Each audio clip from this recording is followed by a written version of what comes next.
People are stupid. Live to tape.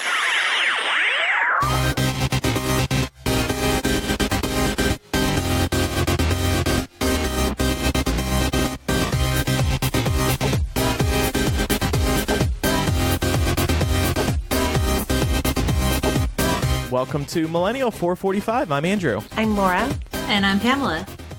It's nice to be back. We had a week off, so it feels like we haven't been on for 2 weeks. Laura, you've been away for even longer. Yeah. Welcome back. Yeah, thank you. It's good to be back. I honestly forgot that we were taking Thanksgiving off. So when I realized I was going to be off for 2 episodes in a row, I was a little sad. Sure. Not gonna lie. No, I was so excited to get on tonight and talk to you guys. Aw. And then like 5 minutes went by and I was like, well, over it. How was your Thanksgiving? My Thanksgiving was pretty great. We basically our parents live on complete opposite sides of the Atlanta metro area. So Mark's parents are south. So we drove down there to do Thanksgiving breakfast with them, and then we drove all the way back up to where my parents are, way up north, and did Thanksgiving dinner with them. It was a lot of fun. When you said our parents, I thought for a moment that your parents had separated. No. I was like, oh my God, what happened? I missed this. All of them. No, referring to both sets of parents. Got it. Okay. But yeah, it was really good. Mark's mom sent some amazing Jamaican leftovers up for us to have with our Thanksgiving dinner with my parents. Ooh, nice. So it was so good. I actually had Thanksgiving dinner with my downstairs neighbors. They invited me over because I wasn't going home, and they are the coolest fucking people. I'm also saying that in part because they are now subscribed to this podcast, so I have to say nice things. For the first time in my life, I have neighbors who I genuinely like. Every other place I've had in my 10 years of living out of my parents' home, I had neighbors who I did not like. And finally, I have cool-ass neighbors. It's like such a freaking relief. So I had Thanksgiving dinner with them, and it was a lot of fun. And we got wine drunk, and Brooklyn came down, and good time was had by all. And Pam, finally, how was your Thanksgiving?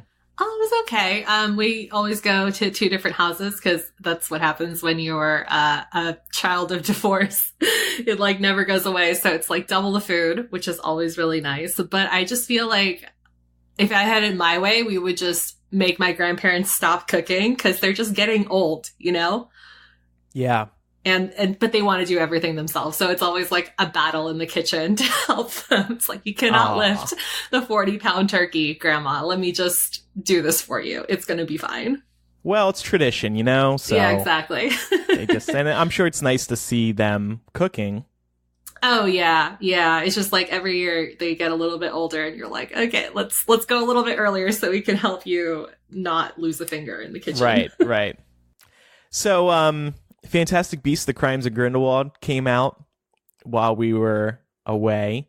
I want to hear what both of you have to say about it.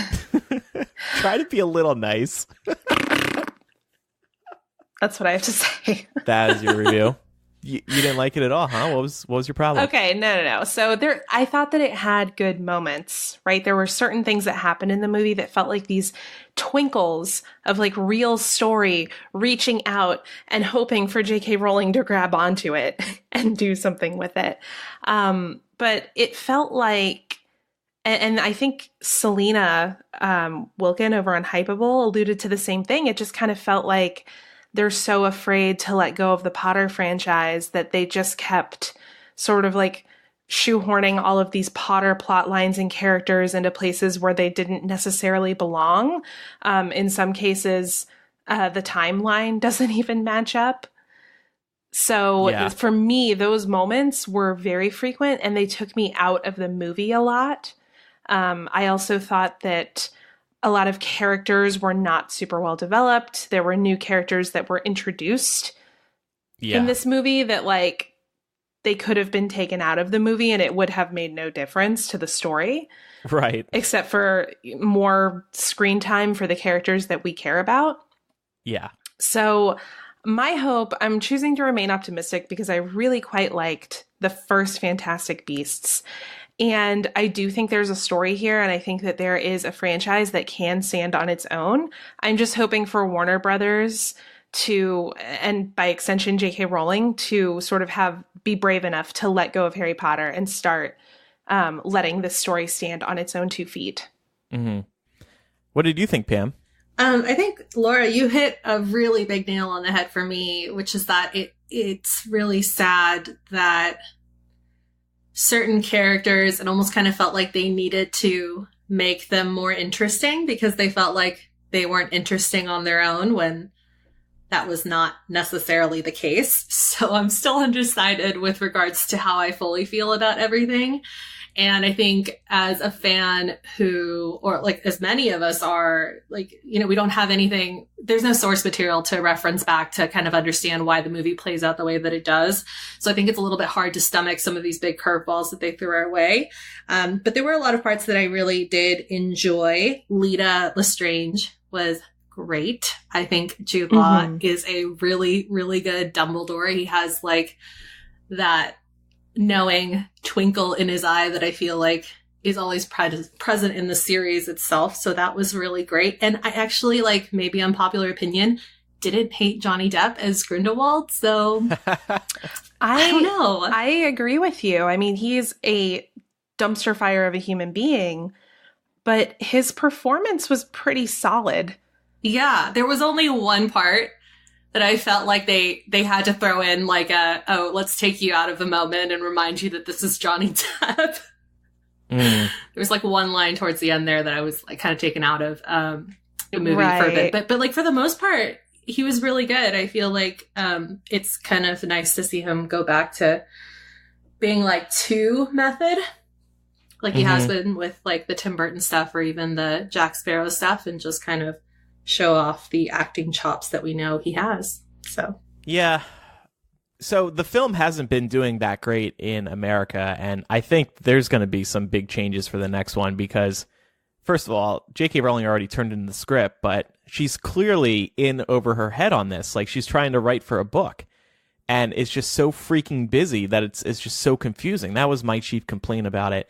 And plus, with it not doing as well as was expected in the United States, I think they're going to have to change some things marketing-wise. I don't know. It'll be interesting to see what they do because they've got a problem. Critically, and just a lot of fans were very confused by it too. So I noticed that they've been tweeting out that fan review, the rave fan review. Oh, no. GIF on Twitter that's just all like positive Twitter reactions. Oh, no. You know it's bad when they have to tweet out fan reviews. They can't rely on any critics. Yeah, it's really sad. I mean, like, at the same time, I kind of put little weight behind critic reviews. It's hard, though. I feel like you used to be able to see that more because now all the young critics that are reviewing these movies are kids that grew up with the series. So it's not the same as when we were growing up and like stuffy Bob from the Chronicle is like, I hate this movie. It's stupid. I don't understand. You know what I mean? Right. So. But yeah, I mean, look, all the Harry Potter movies did well. Even the last Fantastic Beasts movie did well on Rotten Tomatoes and Metacritic. But this one, it just really is a confusing plot line. There's too many characters. I don't know what the hell happened. WB is apparently like afraid to say to J.K. Rowling, hey, can you put fewer characters in this film, or can you write a slightly more cohesive story? They rightfully probably gave her free reign over whatever the hell she wants to do, but they need to rein her in a little bit now. I also saw Wreck-It Ralph 2 over the weekend. How saw was it with Pat. It was good. I wasn't expecting it to be so critical of the current state of the internet. There's this whole like part of the movie about getting clicks to make money, and I'm like, oh my god, too real, too close to home. I go to the movies to relax. Like, Disney doesn't want clicks. That's what happens in the movie. Ralph needs clicks to make money, so he's trying to get clicks and views on his videos. He turns into kind of like a YouTuber to be able to make some money so he can buy something he needs for the arcade. But it was a very good movie. They did a really good job with it. You know, with sequels sometimes, kind of like we learned with Crimes of Grindelwald, it can really go off the rails. But Disney did it again with Wreck-It Ralph 2. And speaking of movies, since all three of us dabbled in the world of Twilight, I just wanted to mention that Twilight has now turned 10 years old. The first movie, anyway. It's now 10 years old. The fandom really blew up with the movie series. It was popular before the movie started, but that's when it just went out of control. Pat and I watched Twilight to celebrate. Oh my God, the acting is so bad in that movie. Like, it is unreal how terrible Rob Pattinson and Kristen Stewart are. But I still kind of like the movie, and I like a couple of those Twilight movies, and I absolutely adored the fandom, and it still means a lot to me. I miss that fandom. But can you two believe it's been 10 years? No, I can't. It makes me feel really old. I will say what I like about the fandom is I feel like, for the most part, it's very self-aware. Like, everyone kind of knows Twilight is bad. But it's like, you still like it because you like it, and that's fine, you know? And I kind of felt like that was sort of where the first movie went as well. Like, it seemed, I forget who the director was, Catherine Hardwick. Yeah. It seemed like she was well aware of how stupid the story was, but she just went with it. So, like, yeah, the acting was terrible, but I don't know, the tone of it was kind of funny. I thought it was a funny movie. I don't know if that was always intentional. Nah, I doubt it. But it's, you know, it's enjoyable to get drunk and watch and make fun of. Happy birthday, Twilight. Right. That's what we did. We got drunk and we just kicked back, and I haven't watched it in so long, so I forgot like a lot of what happens in the movie. It was fun. So we have lots to get to today, but first, our first sponsor of the week is Policy Genius. We all need insurance for our home, our pets, our health, our cars, and even our life. Life insurance isn't the most enjoyable thing to talk about. Most people don't like thinking about dying, but having life insurance is a really good feeling because it's nice to know that if anything were to happen to you, your family won't have to start a GoFundMe to stay afloat. Your family will be in good hands should they need to use a life insurance policy. Policy Genius is the quick way to easily compare quotes from the top insurers to find the best policy for you. It's such a simple website. I keep visiting Policy Genius to look at health insurance policies because the 2019 enrollment period is closing quickly, unfortunately. Thanks, Republicans. It asks you a couple of questions about what you're trying to insure, and just like that, you're given a bunch of policy options from all the insurers you've heard of. Policy Genius has helped over 4 million people shop for insurance and placed over $20 billion in coverage. If you care about it, they can cover it. Life insurance is the one that they've been really encouraging people to look into recently, since a lot of people don't consider it. It's just like awkward to think about, and you don't want to go and buy against your life, but you should do it to protect your loved ones. So if you've been avoiding getting life insurance because it's difficult or confusing, give Policy Genius a try. Just go to policygenius.com, get your quotes, and apply in minutes. You can do the whole thing on your phone right now. So give it a try right now. Policy Genius is the easy way to compare and buy life insurance. Your wonderful ad read just reminded me, isn't open enrollment open until December 15th? Yeah, it's freaking short. Okay, so guys, you just have a couple of weeks left, but there's still time. And we've just provided you with a great tool to do it. So do it. Exactly. All right. And we do have a follow-up on the midterms. So as you know, there were still a few races that were outstanding as of the last time we recorded the show. In the Arizona Senate race, Kyrsten Sinema, who was the Democrat, officially won. This was a big win for Democrats. Martha McSally, the Republican, actually conceded gracefully, which is not super common on her side of the aisle these days. So good job, Martha. In the Florida Senate race, incumbent Senator Bill Nelson, who's a Democrat, still hasn't given up fighting to have every vote counted, but it's really not looking good for him. As a matter of fact, on Wednesday, Mitch McConnell included Nelson's opponent, Rick Scott, the former governor, in his Welcome New Republican Senators photo op. So I think we may be saying goodbye to Bill Nelson. Mm-hmm. And then here in Georgia, Stacey Abrams officially conceded on Friday, though she said that Brian Kemp's voter suppression tactics were shameful and appalling. We all agree that Brian Kemp, in terms of numbers, won this election, but it's not a good win. And his term as Secretary of State is going to be completely tainted and sort of dogged by these accusations that have been levied against him during this campaign. And he deserves it. Yeah. He deserves every last bit of it. And there have already been a couple of lawsuits, federal ones, opened up against the Secretary of State's office and the state of Georgia. So we'll just keep an eye on those and let everybody know what's happening. But we also have something we want to make sure to promote. Here in Georgia, we do have a runoff election happening on December 4th for the Secretary of State and the Public Service Commission for District 3. For Secretary of State, it's Democrat John Barrow against Republican Brad Raffensperger. This is an opportunity to make a really substantial impact on future elections in the state of Georgia, because if we can get someone in that office who can tear down the Kemp legacy of voter suppression, we might be able to get our way a little bit easier in the future. So if you haven't, right now is early voting for the next week in Georgia, and the actual election is on December 4th. So please don't miss out. If you voted, if you didn't vote back in November, but you were eligible to vote as of that time, you can vote in this runoff. So please, please, please do it. I'm sorry about Stacey Abrams, Laura. Me too. You know, I was hopeful. It looked promising, but I think that just the sheer amount of voter suppression tactics that were taken against her, she was kind of fighting an uphill battle. But I think it's very impressive that she came as close as she did, even though they were actively trying to stop her.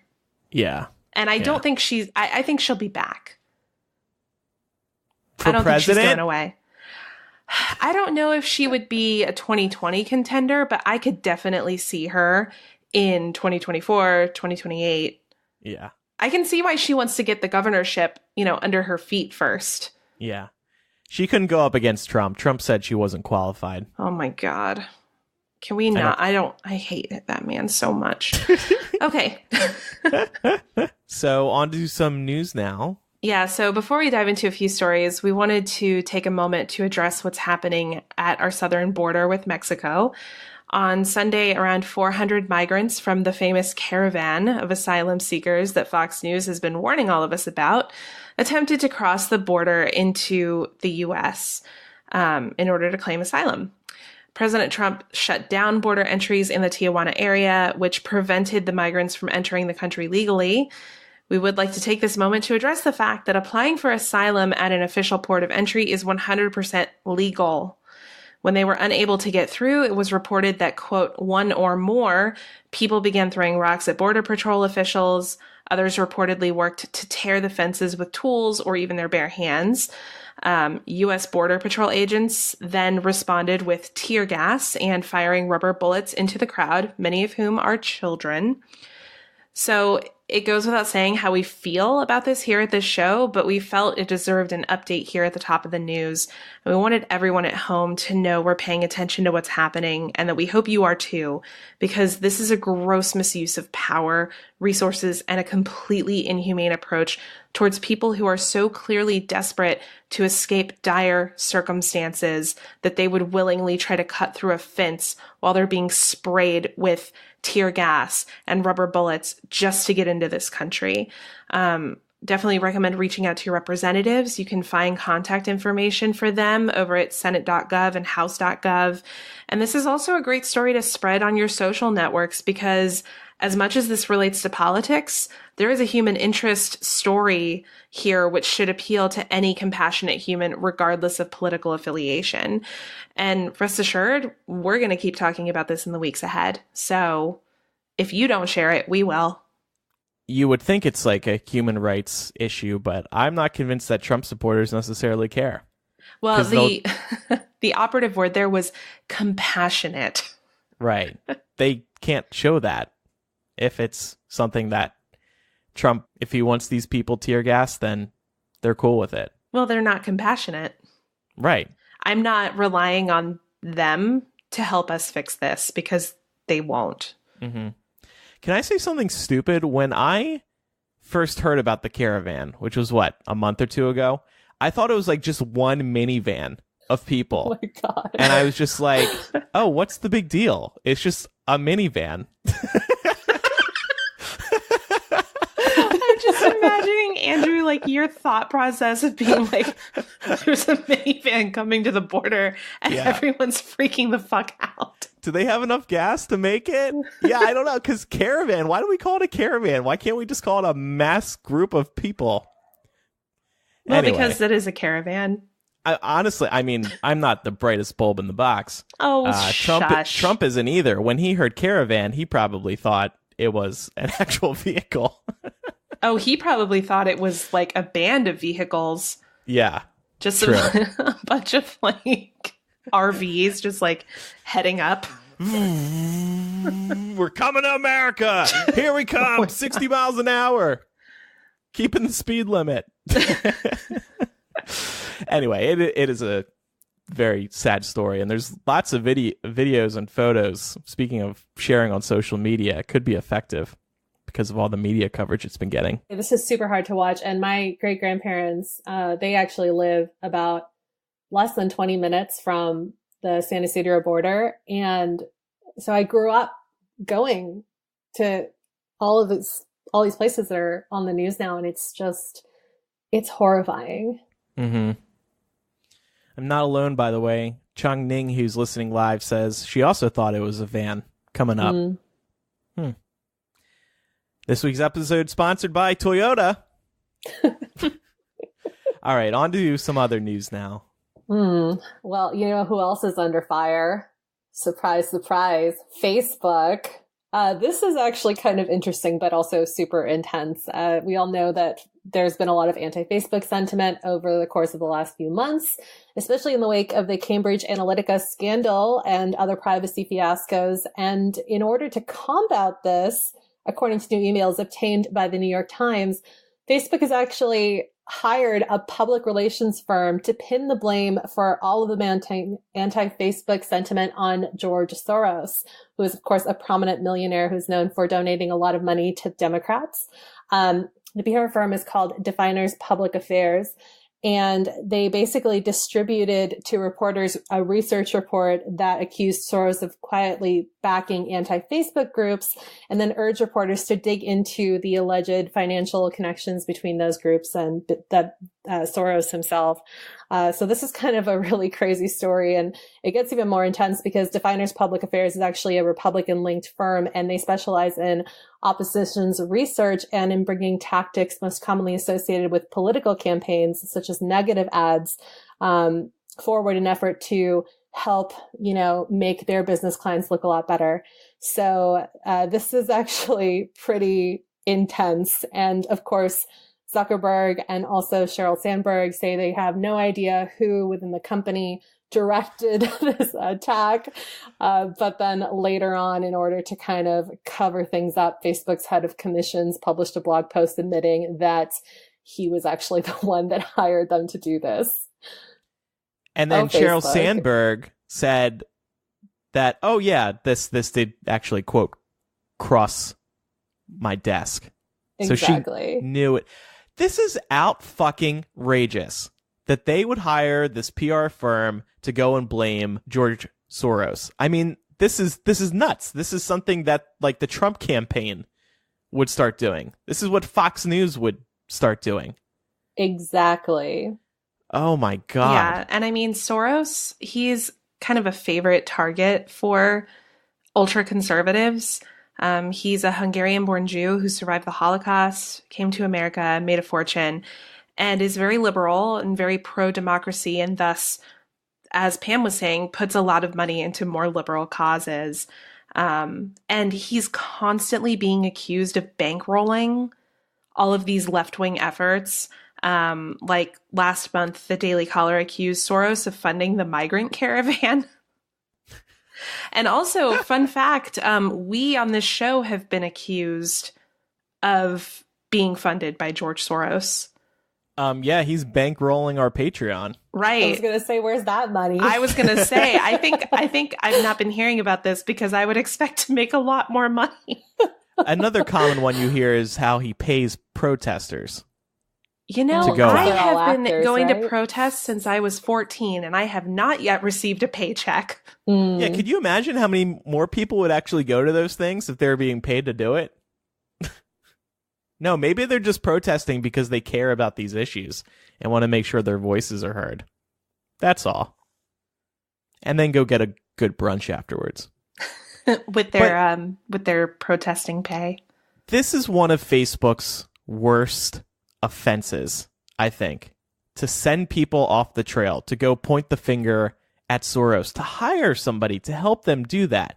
I just think this is absolutely terrible, and I have never wanted to get rid of my Facebook more than I have at this point, because it's just one thing after another with them. They're doing very bad things. They're lying. I'm so beyond over them, and yet I can't quit Facebook. I'm stuck. We're all stuck. It very much feels like a last-ditch effort, which is so funny because, obviously we all know people who've quit Facebook and there's been public outcry, but I don't think their numbers have plummeted so far as to merit something like this. Like, this really just feels like a desperate attempt. Yeah. No, I mean, it's hard to quit Facebook. It is a little addictive.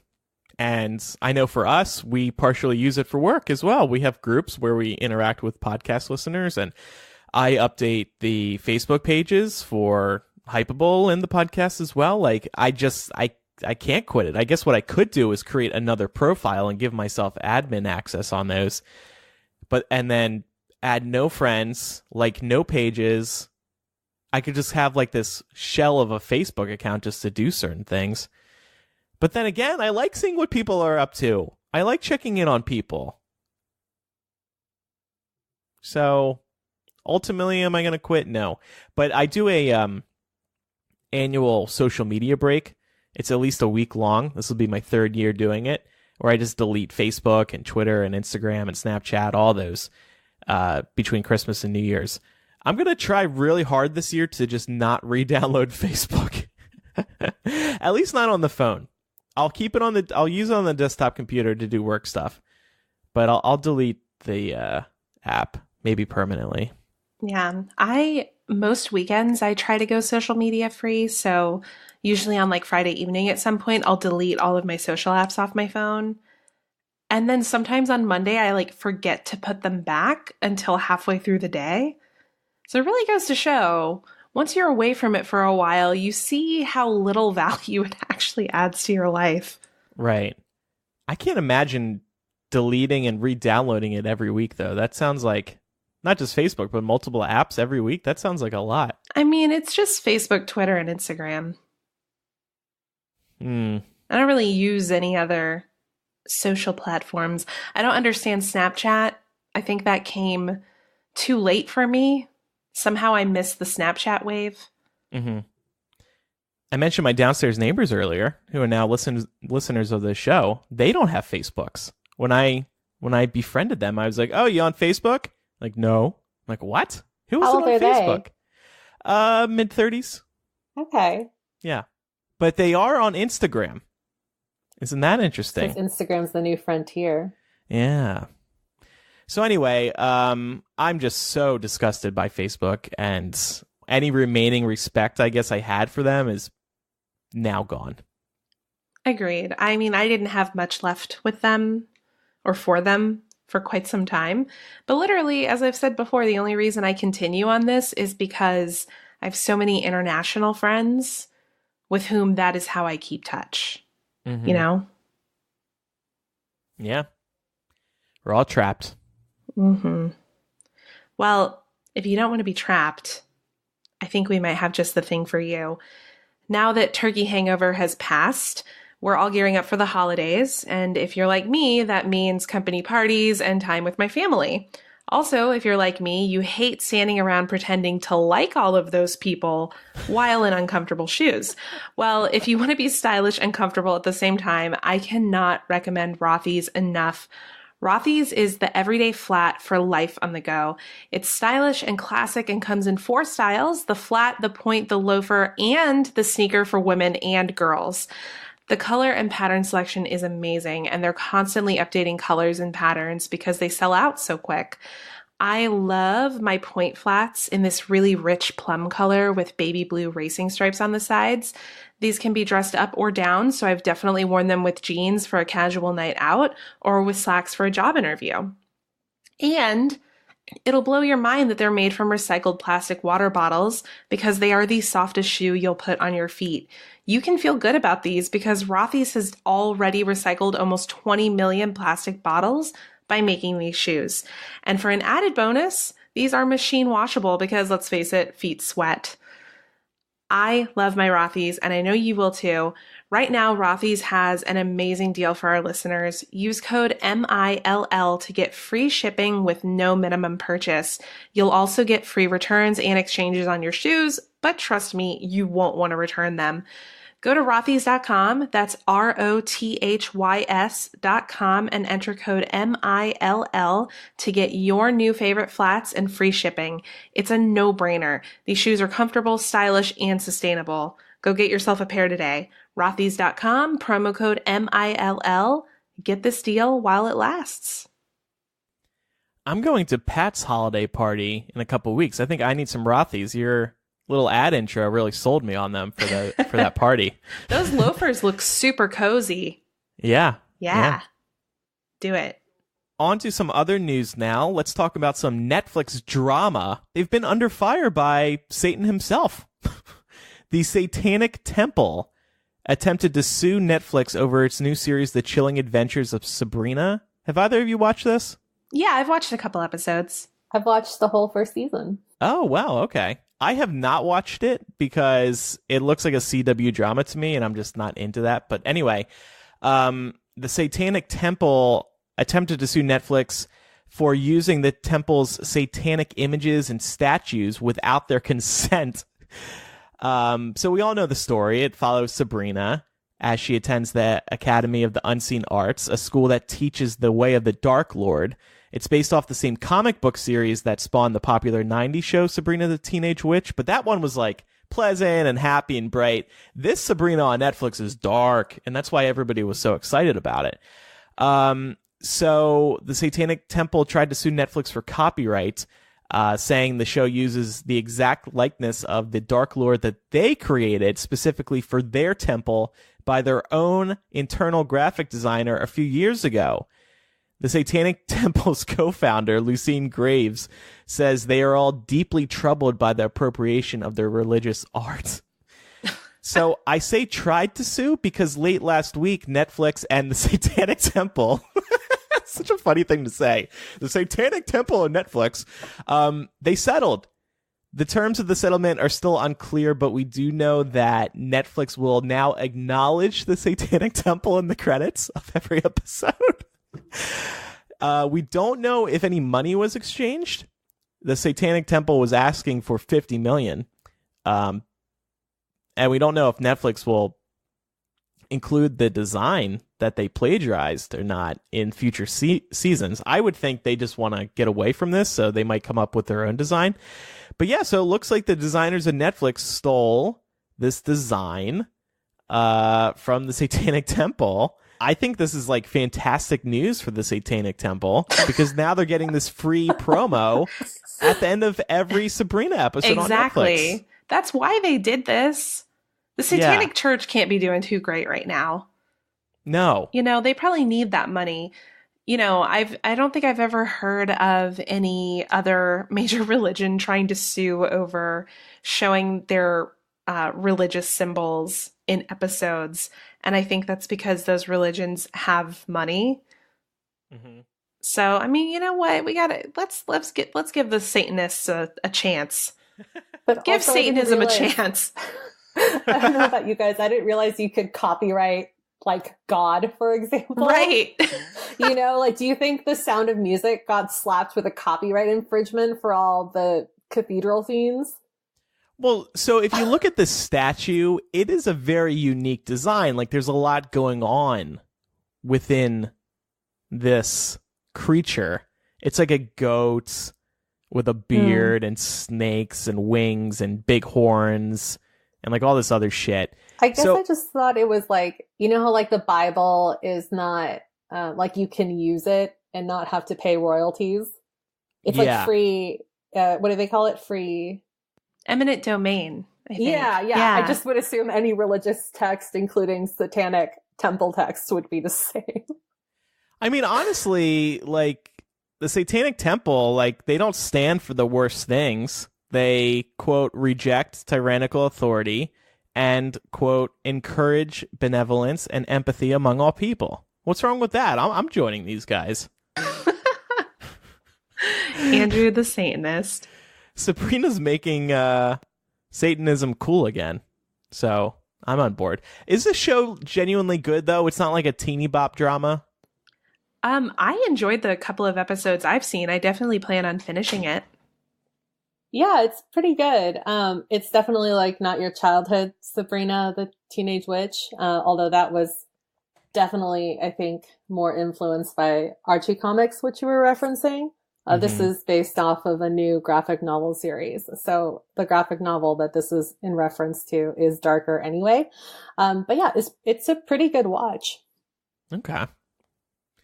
Well, good on you, Satanic Temple, for getting that free promo in lots of Netflix content now. I mean, millions of people watch this show, and you have to think a lot of them might be looking at this series and being like, oh, I kind of want to be in a cult like this. Next headline's going to be, let's all boycott Sabrina because it's teaching our children to be Satan worshippers. Yeah, why the hell has that not happened yet, actually? I know, right? Come to think of it. I thought it was kind of ballsy of Netflix to be like, okay, we'll give credit to the Satanic Temple. Right. It's like, we're all the protesters that were like anti-13 Reasons Why. Isn't this similar terrain? Right. Well, Well, maybe to answer your question, Laura, maybe it just was very clear that they wouldn't have won this lawsuit. Perhaps. But also, this just seems so Netflix to just help out the temple. Who cares? It's not like they're competing against each other or anything. And speaking of helping each other out, go to satanism.com and enter code MILL to get your 2-week free trial. I'm signing up. I hope you're serious about that. On to less fun news. President Trump is once again undermining confidence in our democratic elections, this time by saying that people in Florida wore disguises in order to vote illegally. Needless to say, that claim is totally baseless. There is zero evidence, absolutely none, to suggest that illegal votes were cast at all, much less that hordes of people were dressing up as citizens in order to vote multiple times. Andrew, I really like your Trump voice. I was wondering if you could read this first quote. The Republicans don't win, and that's because of potentially illegal votes.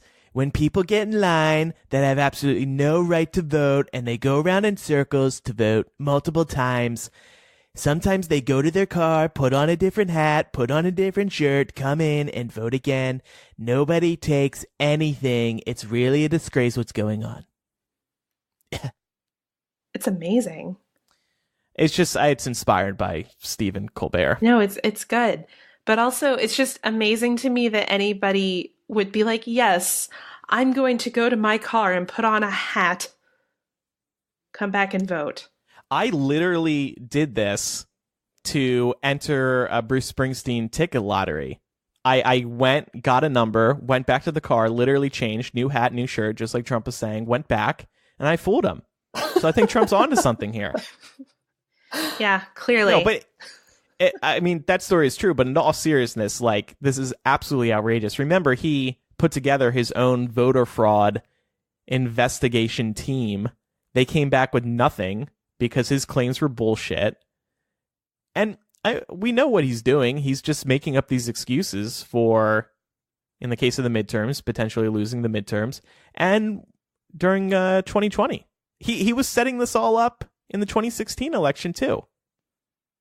Yeah, and I think this really begs the question, if he loses in 2020, is he going to accept the results of that election? I don't think so. So I was thinking about this because Bill Maher has been arguing that he will not leave if he loses the election. I think he will leave because he is surrounded by people who actually do exhibit signs of intelligence and, respect law and respect elections. Pence and even Huckabee Sanders and all these other people in his cabinet, they're not all going to stick around too. They'd have to be fucking bonkers. In terms of physical movement from the West Wing, I agree with you, but I don't think that he is going to be predisposed to accept the outcome of an election that he does not win. And I think he's going to use it to rile up his base into thinking that the election was stolen from them, and then they're going to get violent. I agree with that. I agree. Because, yeah, we have learned over these past few years that he cannot accept a failure, a mistake. He's always perfect and right. Nothing's ever his fault. So, yeah, he won't lose. Or he won't admit defeat. He will, from November whatever 2020 to the day he dies, say that there are millions of Mexicans coming over the border and illegally voting 13 times each. Dead people too. Yeah. And people trying on different costumes and such. We should all really try to vote in our Halloween costumes next time. And it can't be hammered home enough. There is no evidence of widespread voter fraud, period. Yeah. Well, I thought this would be a good opportunity for us to school President Trump with the number voter suppression edition. I don't like school, Laura, unless it's Trump University. Very fine institution. How much did you have to settle on that one? 25 million? $25 billion. It was fantastic. Biggest settlement ever. And now I put the Satanic Temple in the credits of every episode of The Apprentice. It would be funny if they credited the Satanic Temple in all of his academic materials. I don't know if they actually gave people books. I can't imagine much reading happened at Trump University. Let's put the Satanic Temple on our thank you page. Oh, man. Give me drunk and we'll talk about it. All right. Anyway. So jumping into the number.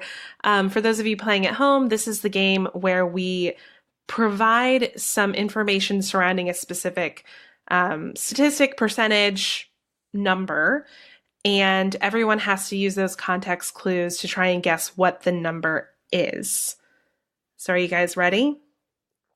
Yeah. Okay. Mm-hmm. Our first one. The Brennan Center's seminal report on voter fraud, The Truth About Voter Fraud, found that most reported incidents of voter fraud are actually traceable to other sources, such as clerical errors or bad data matching practices. The report studied 12 years worth of elections and found that voter fraud incident rates were between blank and blank percent. 2 and 4%. I'm going to go 8 and 10. The answer, 0.0003% and 0.0025%. No wonder Trump hasn't cited this data. Is that even a full human being? I know. I just didn't give enough credit to humanity, I guess. It's funny because it reminds me of when you hear those statistics about the average family has 2.5 children. Oh, yeah. Where's the half? All right. Next one. Likewise, if you don't trust the Brennan Center, a specialized United States Department of Justice unit formed with the goal of finding instances of federal election fraud examined the 2002 and 2004 federal elections and were able to prove that blank of ballots were fraudulent. What percentage of ballots were fraudulent? 0.02. I'm going to go 1%. The answer is 0.0000013%. Oh my God. That's barely anything. That's like somebody forgot to bubble something in. Yeah, exactly. All right, the next one. A comprehensive 2014 study published by the Washington Post found blank credible instances of impersonation fraud between the years of 2000 and 2014 out of more than 1 billion ballots cast. So how many credible instances? 7. 0. The answer is 31. And they were all sent in by Donald Trump. after watching like- out his window on Fifth Avenue. Could you imagine Donald Trump in different disguises? All right. SNL should do a skit on that, on voter fraud. Yeah, they Donald should. Trump Funny. going and voting for himself 6 times or something. Voting for Donald J. Trump. So, while voter fraud clearly isn't a problem, voter suppression is. After the U.S. witnessed record voter turnout in the 2008 elections, blank states promptly introduced bills that reduced early or absentee voting periods, and blank states reduced the number of ways voters could register. So how many states introduced bills that reduced early or absentee voting, and how many states reduced the number of ways that voters could register? I'm going to say 14 and 21. I'm going to say 10 and 5. All right, Andrew, you were right about the first one. It's 10 that introduced bills to reduce early or absentee voting, and then 13 states reduced the number of ways voters could register. To give you a bit of an example, Ohio eliminated the period that allowed voters to register and vote all on the same day. Texas reduced the number of places where voters could register. Florida reduced their early voting period from 14 days to 8 days. And Georgia, my homeland, reduced absentee voting periods from 45 days to 21 days. Wow. Yeah. So this has been in the works for quite some time. Yeah. All right, moving on. Why is limiting early voting and absentee voting considered systemic suppression? In part because African American voters are much more likely to take advantage of early voting. In Florida and Georgia, the 2 states from our earlier example, African Americans rely disproportionately on early and absentee voting and early to vote. So in Florida in 2008, what percentage of African Americans vote early? I'll say 50%. I'm going to say 37%. Okay, it's 54%. Yes. All right, and same question. In Georgia in 2008, what percentage of African Americans voted at early voting sites? 51%. 47. 35%. Okay. Interesting. So similarly, after the 2008 elections, 8 states also passed voter ID laws: Alabama, Kansas, Mississippi, Rhode Island, South Carolina, Tennessee, Texas, and Wisconsin. Now, what's the problem with that? Minority citizens don't always have the means to get a photo ID. For instance, while the nationwide average of Americans who don't have a photo ID is 10% among African Americans, it's blank. So voter ID laws impact African Americans disproportionately. 32. 22. The answer is 25. Oh my God, I'm so good at this. You're too smart. Stop. Right. So driving that home, I mean, the nationwide average for people who don't have voter IDs is significantly lower than the average for African Americans. Yeah. And finally, for a more specific example, in South Carolina, 81,938 minority citizens lack government-issued ID, making minority voters there how many times more likely to lack a photo ID than white voters? 4 times. Twice is more likely. 20 times more What? likely. That's bonkers. Yeah. And if anyone would like sources for this, you can go to the BrennanCenter.org website. Also, the ACLU will be happy to provide those links in our show notes. Okay. Well, for something that'll give you a little bit of a pick-me-up, we do have a quick word from one of our sponsors, BioClarity. I've always had trouble finding skincare routines that were effective enough to get rid of blackheads, but gentle enough not to leave my face super agitated. BioClarity is a clean, green skincare line that helps me get naturally glowing skin that's 100% vegan and cruelty-free. What I love about BioClarity is if I fall off the wagon and forget to use it for a couple of days, which usually happens during the holidays, once I get back on my routine, the results come pretty quickly. That's because BioClarity contains Floralux, which is made from chlorophyll. Now, I know it doesn't shock anyone at home that I like consuming green things that relax me, but BioClarity is different because it relaxes my skin by depositing so many botanical ingredients and leaving it soft and glowing. The clear skin routine is for combination oily or breakout skin, or prone skin, excuse me, and it is the perfect pick-me-up for your skin. It's just 3 easy steps: cleanse, treat, and restore. This routine contains hydrating plant extracts like chamomile, green tea, cucumber, licorice root, oat kernel, plus Floralux. This routine is super hydrating and gentle and gets results with garden lush ingredients in as little as 2 weeks. BioClarity is delivered straight to you and is an easy-to-use 3-step skincare routine that's 100% vegan, plus gluten, plus cruelty-free. Get started with healthier habits with your skincare. Just go to bioclarity.com. Our listeners will get their first month for 50% off a routine, plus shipping is free. And it comes with a 100% risk-free money-back guarantee, but you need to enter our code MIL. That's bioclarity.com and enter our code MIL. All right, it's time now for Surprise, bitch! Let's try Kaylee in Wisconsin. Oh, does she know Patrick? I don't know. We're going to find out. Hello? Kaylee, surprise, bitch. It's Millennial. Oh, my God. Hi! I heard that Hi. Wisconsin in you. Holy crap. My boyfriend's looking at me like I'm crazy. What's up? What are you up I to? saw Unknown and I was like, oh, my God, maybe. That's us. Aww. What are you up to tonight? I was just eating dinner. Cheese curds and cheese? No, burger. With Wisconsin cheese. Ooh, that sounds delicious. Do you want to have me over for dinner? Sure, yeah. Do you like Culver's as much as I do? Oh, my God, it's amazing.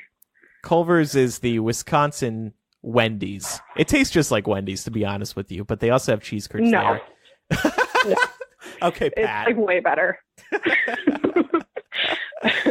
How was your Thanksgiving? It was pretty good. We went to Minnesota. That's where my boyfriend's from. Where in Wisconsin are you guys? So we're in Waukesha. It's like a half hour west of Milwaukee. Okay. Did your Yeah. Thanksgiving go well? Was there any like family drama or politics come up? No drama, but like no politics. But so my boyfriend's sister brought her boyfriend home to meet the family. And I don't know, he seemed nice enough, but like at dinner, we had dinner like on Saturday with like just us, and he was like very lovey-dovey and like stroking her leg the entire time, and I just felt super uncomfortable the whole time. Yeah, for meeting the family for the first time, that seems inappropriate. Yeah. Are they like still in that early lovey-dovey stage? Yeah, they are. They've been together for like 6 months, so I kind of get it, but I was also kind of like, I don't know what to think about this. Yeah. Pat invited me to his family Thanksgiving, and it was the whole extended family, and I'm like, not yet. That's too much pressure. That's also a lot of mental effort. Exactly. I had to put up a lot of mental effort just to meet his nuclear family. You know, his mom, dad, and brother. I have to act like I'm a pleasant human being. I had to do it all afternoon. It was so much, and if I went home for Thanksgiving with him, I would have had to do it for an entire weekend, and I was just like, oh my gosh, no, I'm trying to relax over Thanksgiving weekend. Yeah, I was probably nervous, like seeing his family for a good 3 years into our relationship, just because we only visit like a few times a year. So, and Yeah. I'm like one of those people that are nervous about things like that. And now he's shaking his head at me. Did you see Fantastic Beasts? Yes, I finally saw it yesterday. What'd you think? My mind was blown. Okay, so you liked it. Yeah, I liked it. Yeah. Okay. I am excited for the next one. Yeah. There's a lot to be excited about for movie number 3. Hopefully she answers all the questions that we have. Yeah. Oh Do my you- God. Do you believe Grindelwald in terms of what he told Credence, or is Grindelwald lying? I could see him lying. I think he's lying. That must be a Wisconsin thing, because Pat also thinks he's lying. He's convinced he's lying to the point we have been arguing about it very seriously. Because I Really? think he's telling the truth. I believe Credence is you-know-who. But, Yeah, Mark and I kind of had a little debate about this as well. yeah. And I'm definitely on your side, Andrew. Oh, good. Which disappoints me. It disappoints you. Not to be on your side, but the implication of me thinking that it's true. Yeah, right. Did anyone here do any serious Black Friday, Cyber Monday shopping? I don't think I bought anything. Yeah, I ended up going to Ulta on Black Friday, not because of anything Black Friday specific, because I needed to replace my perfume. And I was like, oh, I'm just going to go. And it turned out they were giving out this special gift with my brand of perfume. And so I got it, and all the employees were like, ooh, you get a free gift. And they're like hyping me up for this fucking present they were going to give me. Get to the register, they give me a robe. Oh, that's kind of nice, a robe. Why? Just to re-gift it, Laura. Yeah, I'll I've take literally it. done this every time Ulta has given me, like, china plates Oh my and God. tote bags. I Oh, this also is went to definitely Ulta, going by to be the way. somebody's Christmas present. Yeah. Yeah, and tell them it's like a $500 bathrobe. It's definitely Be not. like, oh, it's so soft and luxurious. I think you work so hard. And I thought this was the perfect way to tell you should relax because you're worth it. You're worth it.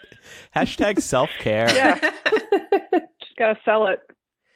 I only got one thing, and it was damn sensors for my smart thermostat. And I was so excited about it because these sensors hadn't been on sale before. They can give me the temperature in different rooms, so like the thermostat can get smarter about how to heat or cool the place.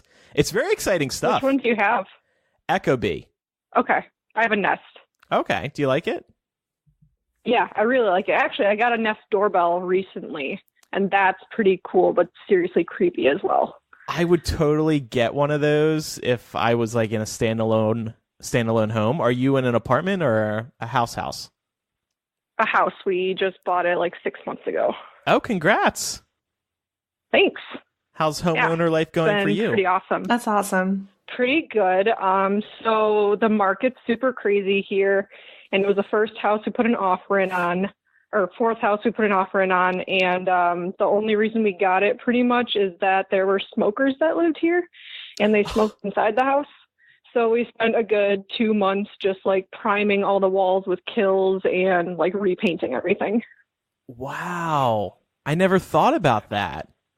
Like Yeah. smokers in a house could bring down the value, but that makes sense. Yeah, so I think we got a good deal. We'll see. Yeah. Well, good for you. Congratulations. That's exciting. Thank you. It does seem like a very the thing to do these days. Like once you buy a place, you get a smart thermostat.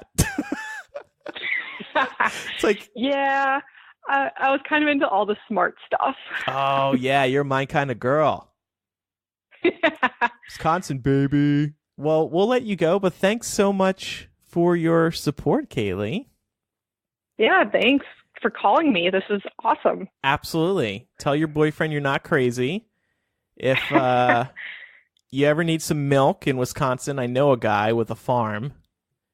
All right, cool. He can give you that raw, unprocessed milk, the illegal milk, if you want the good stuff. All right, I'll keep that in mind. Okay.